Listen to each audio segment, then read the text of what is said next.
Dr. Greer, welcome to the Shawn Ryan Show. Great to be here. Thanks for having me. It is an honor to have you sitting across there. I've been following your work for a while now. I've watched all the documentaries. It's fascinating information that you're putting out. Mm-hmm. I can't believe you're even sitting here.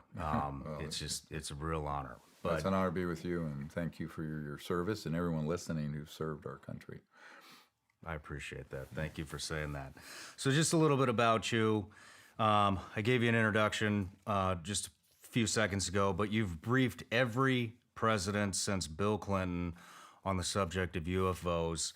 You have 3 personal friends that have been assassinated since, I believe, May 9th of 2001. And those were before. Those were before. Yeah. May 9th, the reason I bring up May 9th, 2001 is that's when you first hosted the National Press Club for the U.S. UFO Disclosure Project, which ironically was just 4 months before September 11th, 2001, where over 20 intelligence officers came forward with information about UFOs. Right. Whistleblowers. The main reason you're here is whistleblowers. Would you like to go in there? Yeah, I do. And I want to start early on. So the way this evolved in the early 90s, I'd started a project dealing with this. And we had set up a protocol where we had made contact with these objects. That ended up being on the front page of the Pensacola, Florida paper. Army intelligence and CIA found out about it, and then they came in and started asking me, what are you doing? How are you doing this? And that started a whole process where there were friendlies and unfriendlies in the U.S. government and other governments who reached out. And the friendlies were people who were very much read into some of these projects, who knew that they had been managed illegally. And they began to advise me. Now, never been in the U.S. government, never been in the military, never been in the intelligence community. So I started out pretty cold and pretty green. I'm an emergency doctor, trauma, big ER. Each of us saw 6,000 people a year. The Gun and Knife Club, we called it. And by 93, I was being asked to go up and brief the director of the CIA for Bill Clinton, R. James Woolsey. Now, I'm a 30-some-year-old medical doctor going up, and the letter that came to me, and this is the key point I want to make, stated, and I have it, it's in my archive, it's going to come out pretty soon publicly, and it says, you're going to be the first person to brief the Clinton administration and the director of the CIA on this issue, because they made inquiries and have been denied access. Now, huge red flag should go over everyone's head right now. You're talking about the President of the United States, the director of the CIA, making through channels an inquiry on something that they know is happening, and they're being denied access. So immediately I knew either that was a lie or the whole enterprise has gone off the rails in terms of being managed illegally and improperly. So at that point, I went up, took the meeting. The cover story was a dinner party for me and my wife and the CIA director and his wife, who was the chief operating officer of National Academy of Sciences, and our host, who was a think tank director for the Pentagon, and his wife. So there's 6 of us. And sure enough, he was very shaken. He absolutely had not been read in. And so I provided him a lot of information. And I brought a whole briefcase full of evidence. I mean, just positive evidence, documents, photographs, this, that. And this was 30 years ago this year, December 13th, 1993. So at that point, my whole paradigm tilted, where I realized there's something very wrong with this. And I didn't know anything about, the popular terms now, or the counter state, or the deep state, or secret government, illegal projects, on and on and on.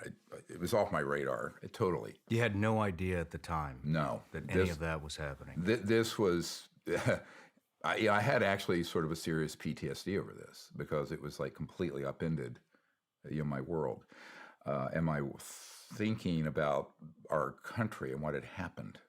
So I started digging into this, and I'm a full-time emergency doctor. I was chairman of the department. And I got more and more involved. And I made a call, an early call, for people to come forward who did know about this. And at that time, the Disclosure Project, in that incarnation, let's call it, was called Project Starlight. And Project Starlight was a briefing process for the executive branch and then eventually members of Congress. So I ended up putting together all this information and whistleblower testimony documents.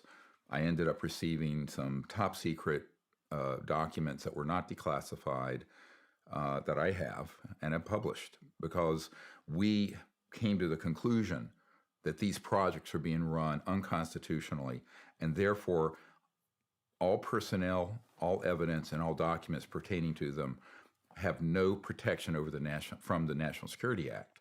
They cannot be kept secret if they're going to operate outside the oversight of the constitutional oversight requirements of the president and the Congress. What were some of the things that were in the top secret documents? Well, I have one that's from Nellis, the so-called Area 51 area, where there was a security alert by some civilian groups trying to see what was going on there. And it has the distribution list. The document isn't that important except for, because it was a security alert, but the distribution list is important because it has the project code names and code numbers. That document, which was dated 1990, in the 90s, is one of the documents I gave, for example, to the president's people, and also eventually when I briefed the J2, the head of intelligence, Joint Chiefs of Staff, Admiral Wilson. And that was on the top of the pile because I said, look at the distribution list here, follow that thread. And so, for example, in the case of Admiral Wilson, now, he's head of intelligence, Joint Staff, Admiral. He made an inquiry into this based on a portfolio I had couriered to him, but he was denied access. And there's public documents now about this that leaked out. You can look it up. And what happened is that he was also threatened personally and with demotion. So this was all happened kind of prior to my stand-up briefing at the Pentagon for him, which happened in 1997, over 25 years ago, 26. And it was a very disturbing event for him. For me, by then, I was battle-hardened. I realized what was going on. He was shocked that he had been threatened and denied access to these projects. I wasn't, because I said, well, you're in good company. The SecDef, Secretary of Defense has, the President, the Director of the CIA, and by then I had met with key members in the Congress and Senate Intelligence Committee. They had all been pushed aside and denied access. So by then I had already accepted this new paradigm of there being, as Senator Inouye said, and I'm quoting, there's a secret government with its own Air Force, its own Navy, its own funding mechanism that's above the law and free from the law itself. I'm almost giving an exact quote here. And, that's something that most people have to understand first off here, is that what we're dealing with is not a sanctioned or even a normal black project. And I can say this with authority because I am working now with people who literally manage the black budget of the United States currently. And they were denied access to all these projects. They had no idea that there were deep black pass-through projects. We'll get into this. How is this done? Structurally, organizationally. What's the architecture? So it took me a long time to unravel this. Mm-hmm. And I had to do it through multiple documents, corroborating witnesses, people on the inside who came forward. So in 2001, by then, I had concluded neither the White House nor the Congress was going to touch this. So we launched the Global Disclosure Project, where I gathered together the first 20-some of these military and some corporate people and had a press club event. It ended up being seen by about 800 million people. Interestingly, the first hour of it was jammed. There had been jamming devices put on the structure of the National Press Club. But it eventually got up, and it used up every T1 line in the city available back then in 01. And, what happened from that was that then there was a whole movement launch that is going to this day. It's a very slow process. You're dealing with U.S. government, moves like a glacier. But, and that's complimentary. But I think that the reality is you can't blame people. There are these sweeping conspiracy theories that are all wrong. That, somehow, I was just talking to a congressman yesterday who had this idea that there were people in his party who were hiding things from him because they knew things, because the process going on now in the Congress, much of it is in classified skiffs and briefings that I know about. But in reality, those people who are trying to get to the bottom of this, they don't know anything. I mean, they're still asking, is that tic-tac, as they call it, this UFO footage, you can drop it in, that are Hornets, F-18s were chasing off of San Diego. Is that, from China? And of course, as soon as I saw it, I matched it to a 1967 image we have of a Lockheed Skunk Works, so-called anti-gravity device. So that would be us. It's us. It's U.S. Well, let's call it global.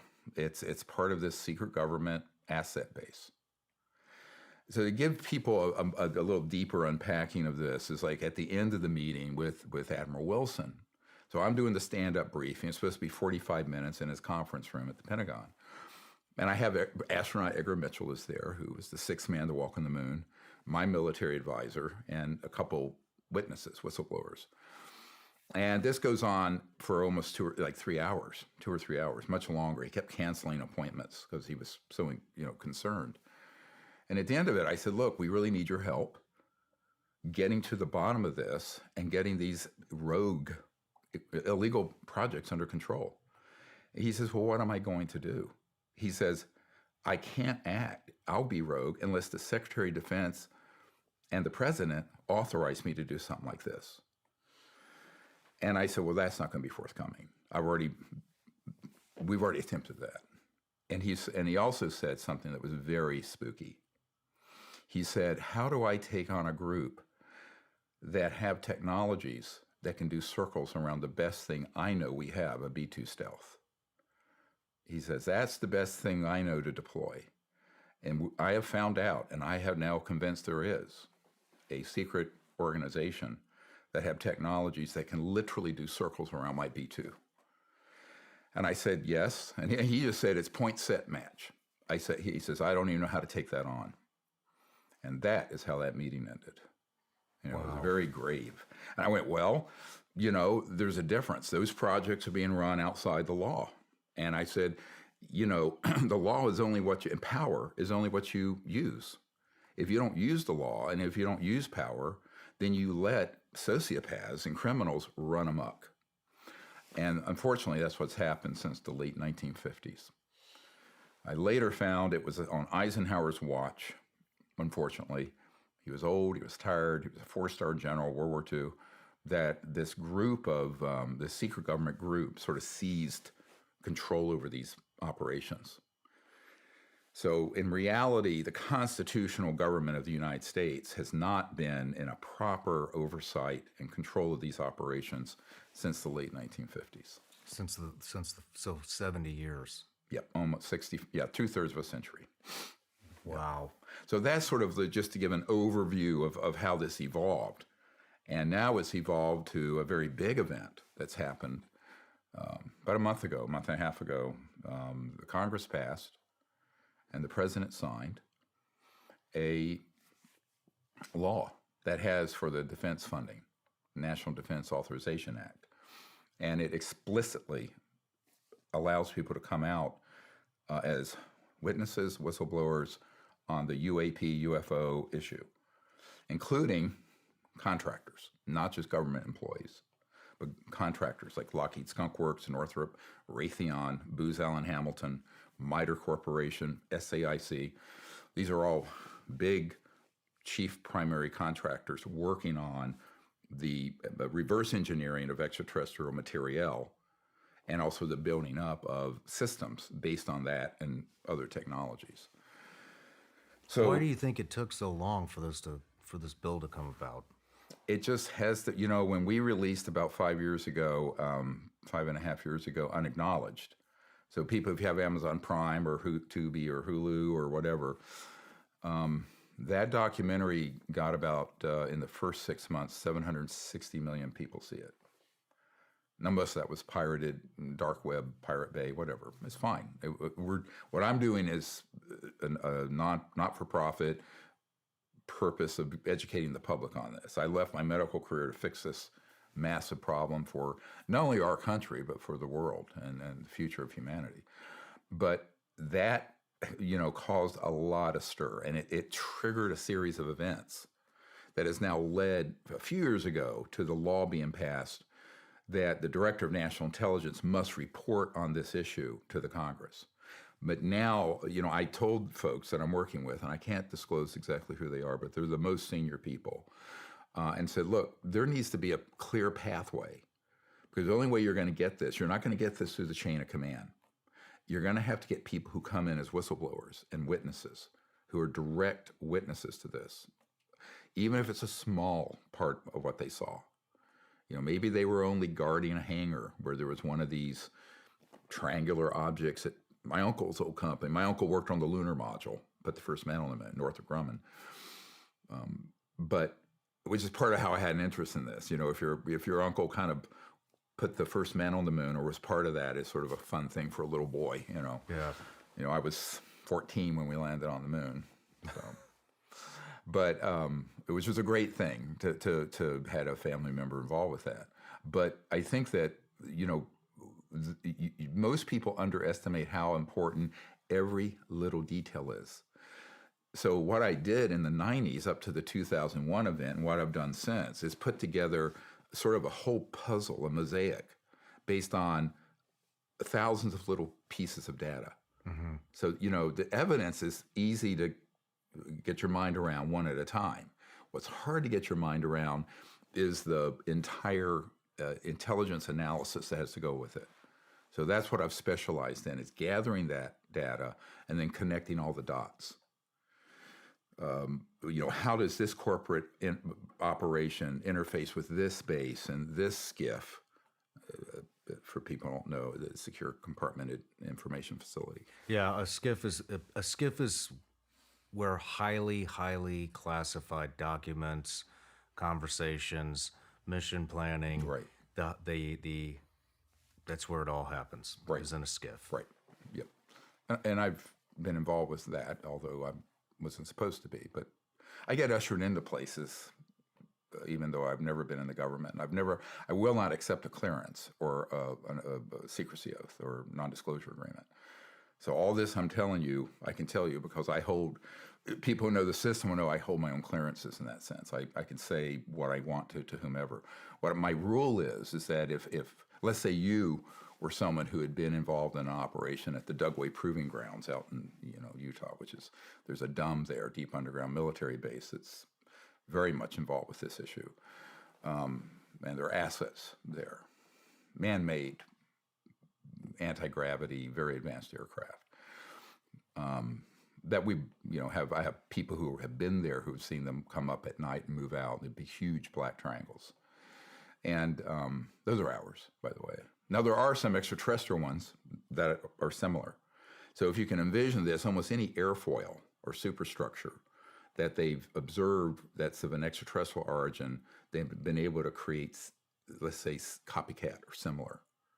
So this makes this very confusing, and unfortunately opens up the possibility of a number of false flag, or what Pentagon called deceptive indications and warnings operations, or false flag operations. But so let's say that you're one of those guys, and you come to me and you say, my name is so-and-so, here's my DD-214, you prove you were there, but you say, I don't want to ever be identified publicly. But I will go into the SCIF to provide this information to the people who have now made this pathway for me to come forward legally. Then I will arrange for that to happen. That's what we're doing. And I'm making a call right now. Anyone, no matter how small or large your involvement was over the last 70 years with this issue, there's a pathway, there's a door open. We don't know how long it'll stay open. But it's been a lot of work to get to this point. It's a very big breakthrough that there is this legal mechanism so that the constitutional government of the United States can get informed on this properly. And what I discovered, and this was a very strange thing from 93 to now, every time I take a meeting with a high-level member of the U.S. government who should know about this given their rank or their position. For example, when I briefed years ago the head of the Defense Intelligence Agency, General Patrick Hughes, a 3-star. Well, as anyone knows who's been in the military, that position is the top of the food chain for military intelligence, period. It's and the DIA is like the CIA for civilian. It's military. He had completely been denied access. The director of the DIA is completely denied access. I had a multi-hour meeting with him in his office with my senior folks. And it was another, see, these data points, people remember them as I go through them. How, in what universe can the head of the DIA or the CIA or the president or the chair people of armed services in the Senate or in the Select Committee on Intelligence not have been read in on this? When we are funding it, we estimate there's somewhere over the last 70 years, $8 to $10 trillion that have gone into these projects that are unaccounted for. Remember, the day before 9/11, we have a videotape of Rumsfeld at the Pentagon. I'm not sure he knew it was being recorded because I'm shocked that he said it. And it's in Unacknowledged, the documentary. He says, and now this is now 21, 22 years ago. He says, there's $2.3 trillion unaccounted for in the Department of Defense budgets. Trillion, not billion. How do you have that much money unaccounted for? Oh, you do. Let me give you an example. I believe it. They say, it costs $2 billion a plane to make the B-2 Stealth. It's about $150 million. The rest of it goes through the back door into these unsanctioned projects that neither the president nor the Congress knows, never mind the American people. Multiply that across the whole system. So we'll get into this in a moment. There are other more creative ways of this organization, this secret, illegal organization. I view this group that's doing this as the world's largest RICO, racketeering influence corrupt organization, like a mafia. But they've become pretty much untouchable till now. And I'm not saying we need to go after them aggressively in a negative way, but it needs to be disclosed. And we need to have the people's representatives and the constitutional government at least informed about it. And they are not. The thing that's most shocking to me, even to this day, is that every time I take a meeting with this, and you're meeting with someone of that rank, like the General Hughes, here's a 3-star in charge of DIA. It was so crazy that he's sitting there, and we start talking. And he had made inquiries through the chain of command of DIA. He says, the only thing I've gotten, he goes over to it in his conference room for the general. I had a bookshelf, and there was a little, corny little like E.T. doll, like you'd see at a toy store. Mm-hmm. And he grabs it. He says, this is all I've gotten for my inquiries through the channels. He was in a rage. I said, and I was going, yes, sir, this has happened to most of your folks who are in your position, unless they were brought in and came up through the ranks because they were identified as sociopaths who would break the law and run an unsanctioned illegal operation for decades. There's your criteria. Now, people like yourself, let's say you had been assigned to a project dealing with this. You'd have no way of knowing, as it way up at the food chain, that this was an illegal operation. There would be no foundation. Yeah. So you would have been completely innocent.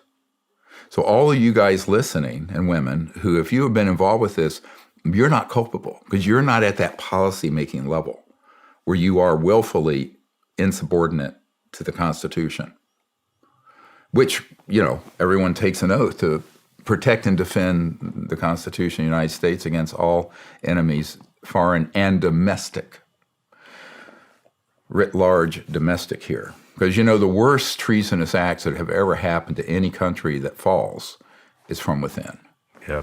So that's what we're talking about here. So I want to be very clear about it. I know I'm coming on a little bit strong on it, but I am so outraged after dealing with this for 30 years and seeing this drag on. So what my concern is that now that this law is in place, and it's only a month and a half on, right?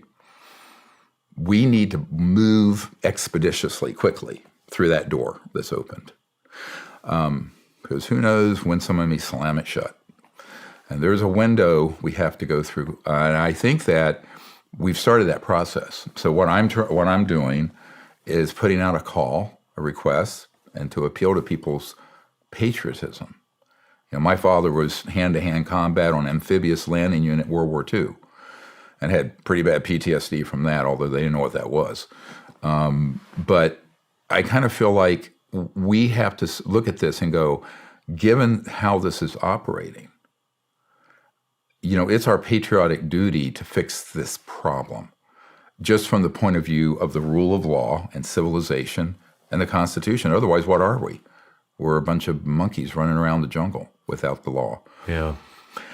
The other issue is what's behind the secrecy. That was my question.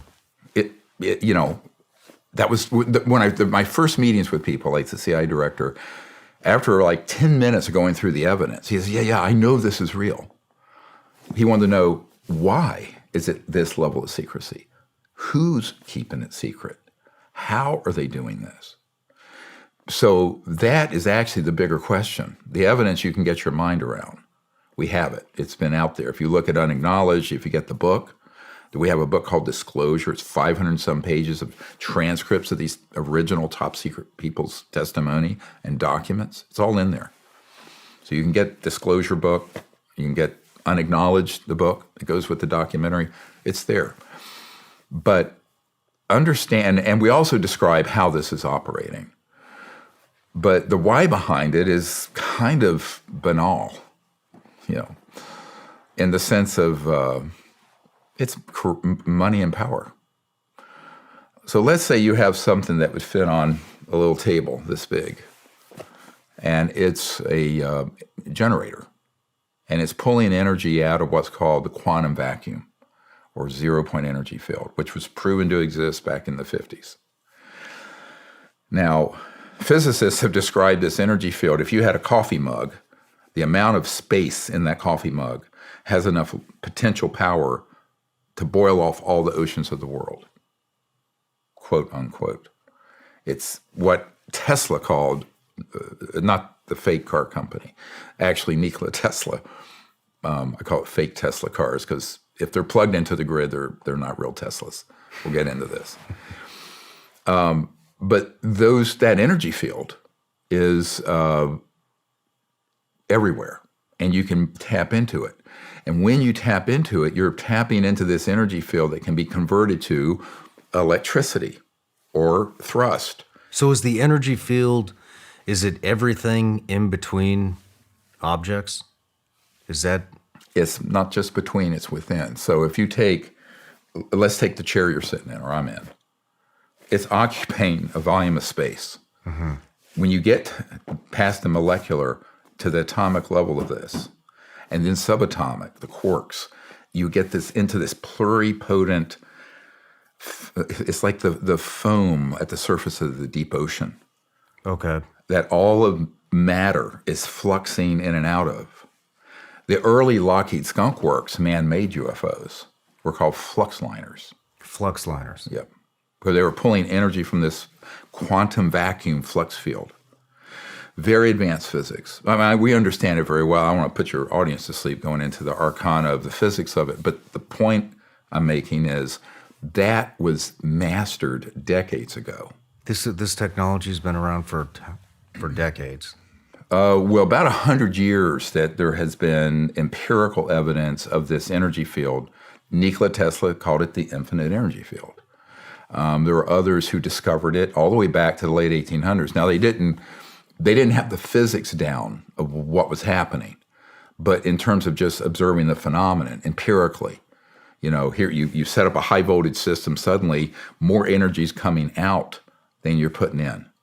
Those are called over unity systems or free energy, because once you get it tapped, it's just flowing. right? And so that means that every home, business, car, manufacturing, village in Africa would be able to have a device that would not be very expensive, frankly, to mass manufacture, that would generate all the energy they need for all the needs that we have for a modern civilization. And this would be wonderful. There's no pollution, there's no radiation. And once you have the system, there's no cost. There's no refueling.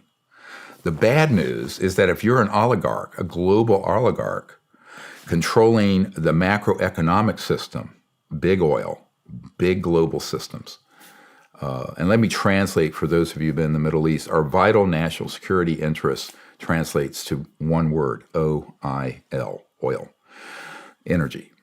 So the problem is, if that technology were to be disclosed, it's a quadrillion dollars. It's $1,000 trillion or more in proven assets, oil, gas, coal, public utilities that are obsolete. It's like it's like a royal typewriter or a horse and buggy.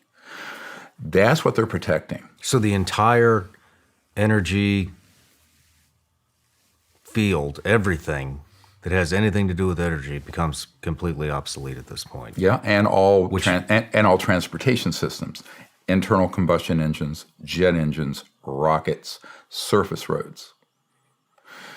So now, surface roads, I say that only because when you take that same physics and do a torsion, a counter-rotating field, you can get what's called an electrogravitic effect, or anti-gravity, pop culture term. It's a terrible term. It's not anti-gravity.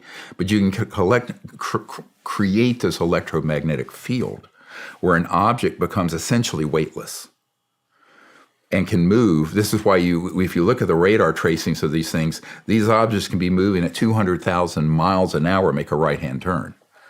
And there are occupants on these. Now, any pilot knows if you had the G-forces of that, your brains would come out of your nose. Mm-hmm. There's no way it'd be fatal.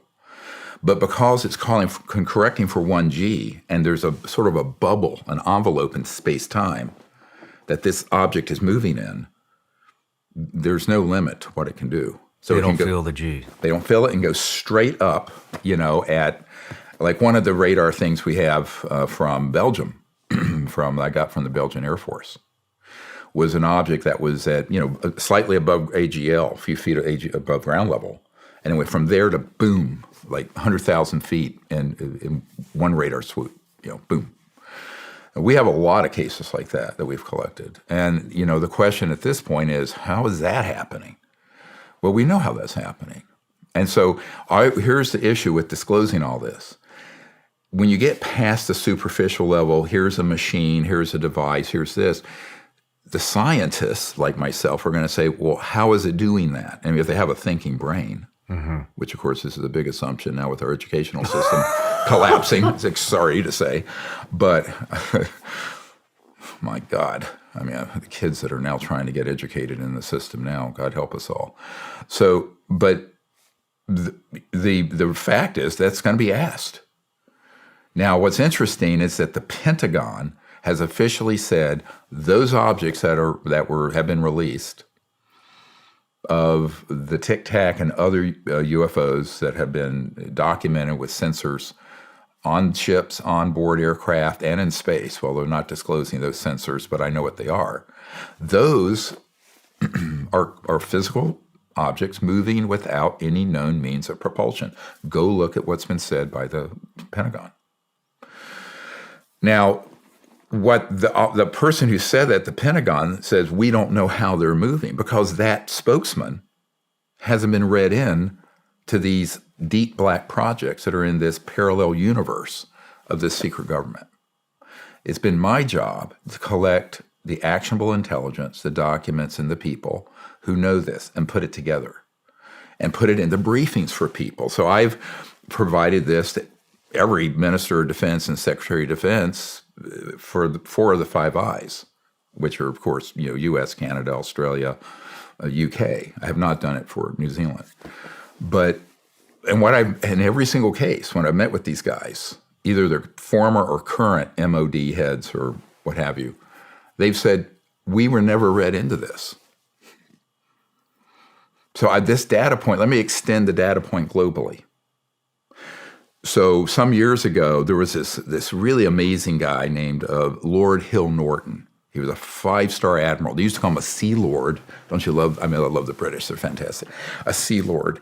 And he had been head of the MOD, which means in the UK, you're head of MI5, MI6, it's like our CIA and stuff. But he was also head of the military committee for NATO.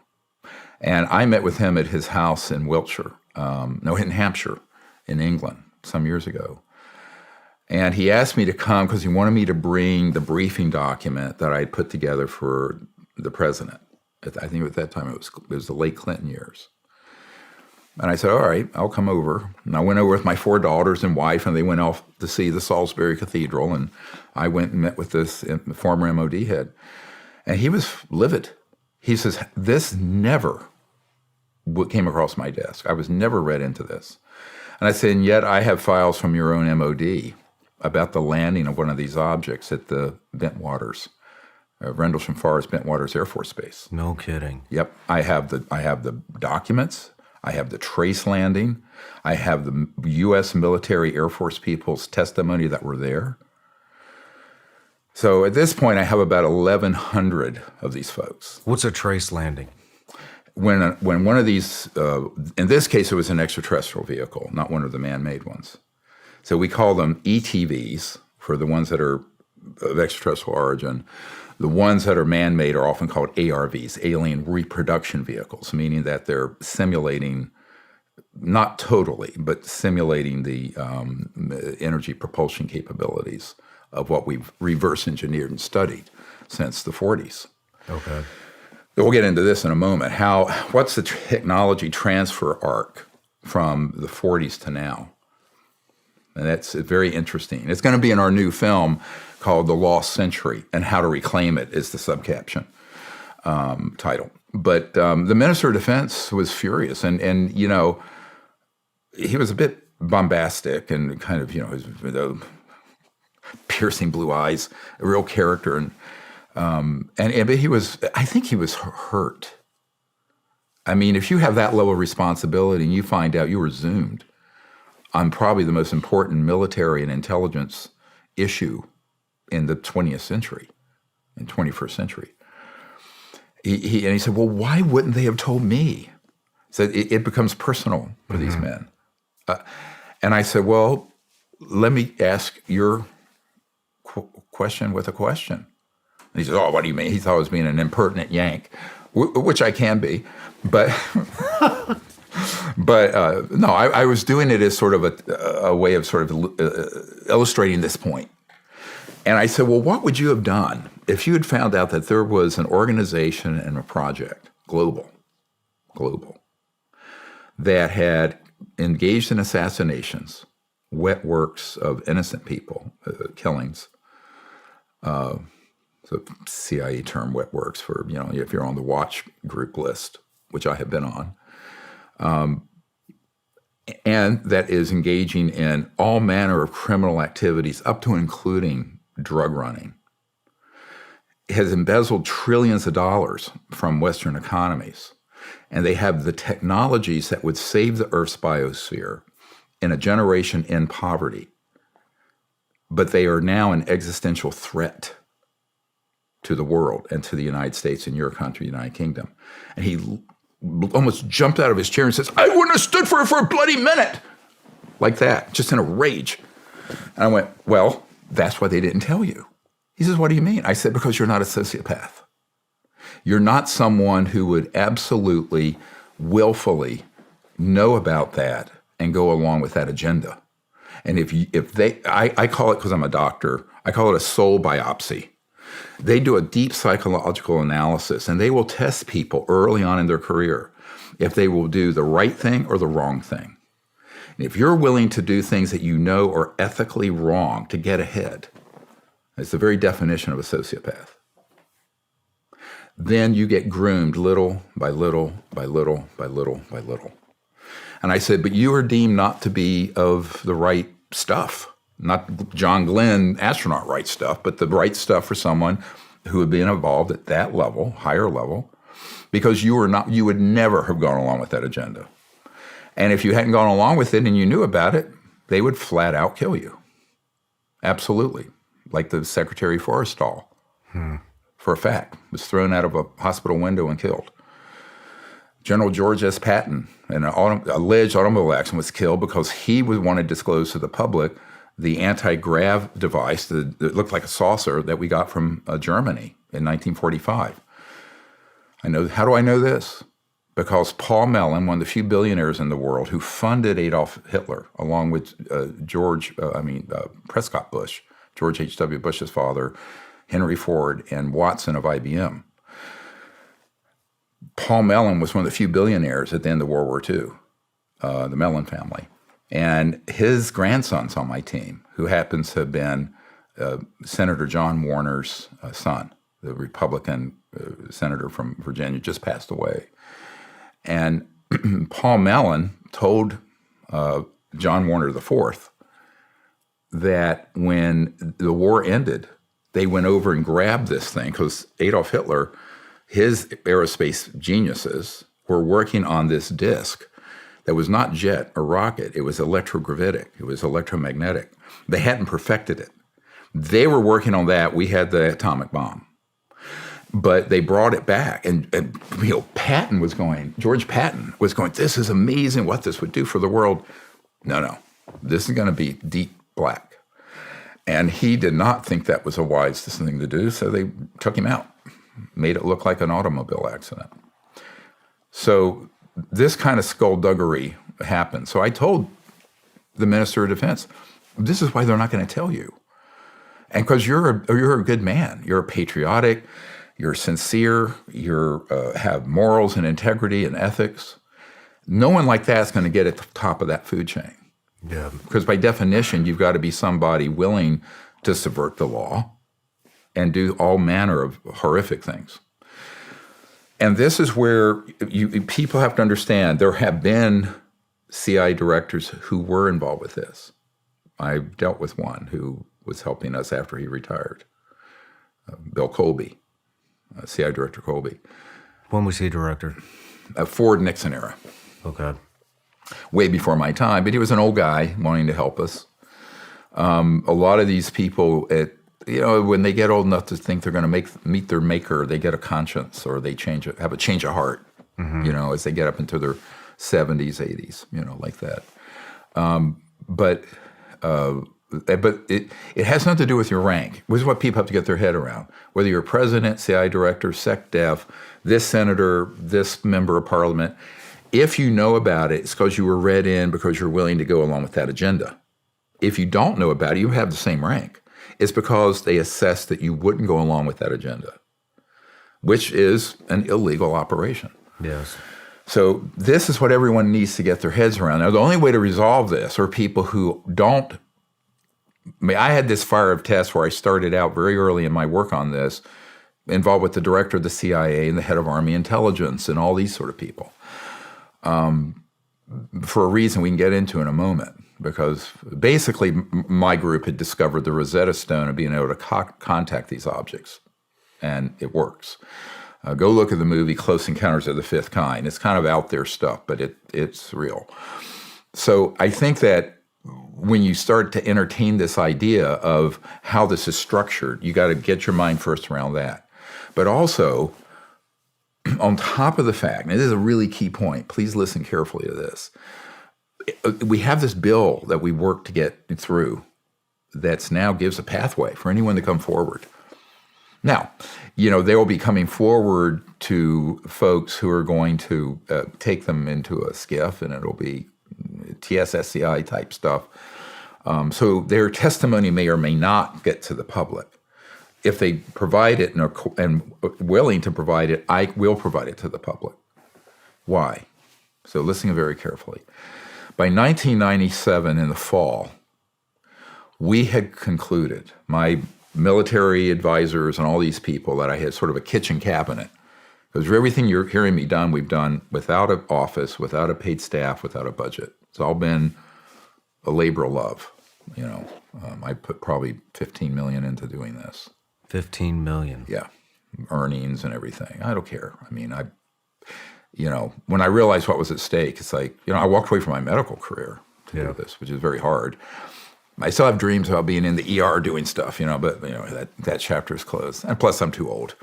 I'm 67, so I'm not gonna. That's not an older guy's game. It's tough.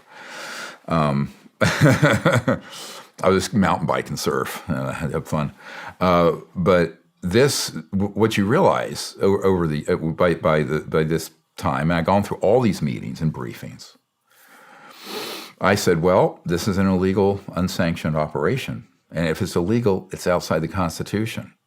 And therefore, all the National Security Act laws and all the non-disclosure agreements all these men have signed are vitiated. They're null and void, canceled. So we wrote a letter, and those of you in the military may know this kind of a ruse. It's called a UNOD, unless otherwise directed letter. Okay. And the way it works is I wrote a letter that's an assessment. And it said, based on the following meetings and intelligence we've gathered, it's our assessment that all projects related to the UFO issue, including the man-made research and development projects and the extraterrestrial issue, have been run in an illegal fashion outside the Constitution because the people who should know if they were sanctioned don't. And they have been deliberately lied to and deceived. Because of that, they cannot enforce legally in any court in the land a prosecution against any whistleblower, anyone with materiel, and anybody with documents. And I said, and I gave 90 days for all the different, it went to every head of every agency and relevant Department of Justice, FBI, the whole alphabet soup. Return, receipt, requested. So you got it, signed for it, got it back. And I waited the 90 days, and then I declared, okay, now we're going to go public. So I pivoted from doing these private, off-site, often, briefings for members of Congress and executive level folks over to a publicly disclosed project. And that was how Project Starlight, which was this quiet operation that I was doing just with senior folks in the government, became the Disclosure Project. And so the Disclosure Project then led to the 2001 National Press Club event you mentioned on May 9th. But there was a process here. I want people to understand. I wanted to dot my I's and cross my T's, that I wasn't running afoul of the law, and I was going to give the U.S. government every opportunity to do the right thing and get their move into this issue. And they wouldn't. The president was intimidated. Members of Congress didn't know what to do about it because they were individual members. They hadn't come together and passed a law. That took another 20 years. Mm-hmm. See, I'm trying to give you the arc of this so people understand the context. So at that point, we did it. And, I had the first 100 or so of these guys that we have on videotape. And then about 22 of them came to the National Press Club event. Now, the ones that are the more deeper sources, some of them didn't want to come forward because they were afraid. And even though they knew about my unless otherwise directed letter, that was from a civilian making the statement. And they wanted an official pathway. And I said, well, I don't control the Congress. I can only, sort of advise folks. And if they don't do it now, and this is why this is such a huge breakthrough for people listening to this show, there are a lot of Navy SEALs and Delta guys and Force guys and certain Marine branches that have been at facilities, been operative, tactically or operationally involved. We need you to contact us. And here's the website, SiriusDisclosure.com. But you can just write to info@SIRIUSDisclosure.com. And we'll handle it very confidentially. If you don't want to be known publicly, you never will be. But I will arrange for you to be brought to the correct people in D.C. who are the best folks I've ever found. They're former special operations military that are now the equivalent of if they were in the military, they'd be a 2-star general, but they're working in the congressional end helping with this. And they're not known by the public. It's not what you see in the media. And they will see that information gets to the people who need to know. I can't be more specific because I'm walking a razor's edge here with what I'm saying. But that's what we're doing. And we need people to understand that this is a patriotic duty given what is at stake. Because here's what at stake. First of all, the Constitution and how intact is the constitutional government of the United States. That's been completely subverted by this issue and the people who control it. Secondly, the future for our children. I mean, I just had my 12th grandchild born. What kind of world do we have? You know, I always tell people, we don't have a free market. How do you have a free market if the most important scientific technologies in the last 100 years have been ruthlessly suppressed, people killed, and they've been illegally classified so that we're still burning diesel and jet fuel A? Yeah. We don't need it.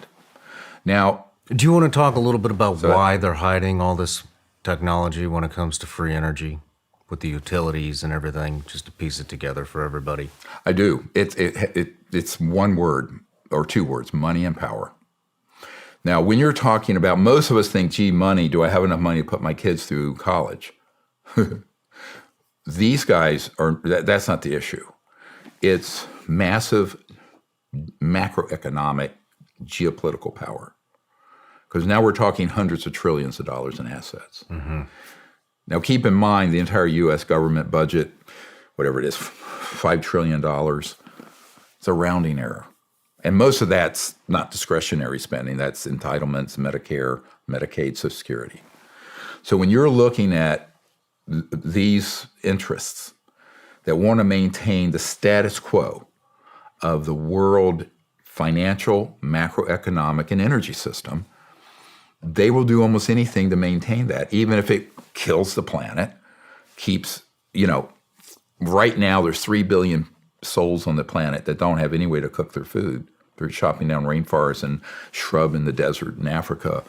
They don't have any electricity or gas. Yeah. 3 billion. This just came out in The Economist, a mainstream economic journal. So how do we, and that of course builds into the extreme poverty. It leads to radicalization, terrorists, resentment of the West. I mean, there are huge implications for this mistake that was made almost a century ago. Now, you know, and this is known by a number of people, you know, what a huge mistake this is. So when you're talking about the motivation here, I mean, people have killed for a lot more than $900 trillion, you know. And the level of corruption is worrisome. Now, in 92, General Albert Stubblebine III, Bert, who had been head of Special Forces and Army Intelligence, Fort Huachuca, he intercepted me after we had this major contact event out in Florida and near Pensacola. And he subsequently, about a month later, personally offered me $2 billion to not pursue what I was doing and become part of his team. $2 billion. With a B, you know, in 92. And I thought it was a joke, and it wasn't. And he described to me a sort of a black fund that they had gotten from the collapse of the Soviet Union in Eastern Europe, and that I would have complete access and control over it. But I have to be on their sort of team. They were trying to neutralize what I was doing. And as many people know, the CIA and some of those organizations have remote viewers who use consciousness to see remote places in the future. Yeah, they've done studies with the Monroe Institute. Oh, yeah, I knew Bob Monroe, all those guys. And Ingo Swann is a friend of mine, all these guys. But so they knew what kind of trouble I could make. So people have to also get their mind around the kind of just sheer, you know, bribery, corruption that happens on top of threats. Oppo research. They'll make up deep fake photos and videos to defame you. I've been called everything you can be. And then they try to buy you off, and then if they have to, they'll try to kill you. If you're doing things at this level, I've been like such a troublemaker for them. I mean, I think it's not so hard to believe anymore, you know? Well, anyone who's done your work can see the kind of things that could happen. I can see it, but I think a lot of the U.S. population can't see it. You know, unfortunately, I think maybe unfortunately, but fortunately, the Epstein trials you know, and then everything that happened around Right. around that, it's, you know, the judge was, there was a assassination attempt on the judge. Epstein didn't kill himself, all these things, you know, Right, and right. and so it's becoming more, I hate to say, Accepted. yeah, I hate to say accepted, but it's out there, and it's becoming more and more and more common. Well, and I think that, so imagine the stakes of something like you just mentioned, which I had no knowledge of, and it's just whatever, you know, people are weird. Imagine something a millionfold in terms of its implications for the stakeholders who want to maintain their hegemony and control of the global military, industrial, financial sector. That's the level we're talking about. We're not talking about the boots on the ground, the guys who are the colonels who manage. I just brought a lieutenant colonel to D.C. who had been involved with these projects. And he had been watching what I'd been doing for 20 years and was waiting for this law to pass.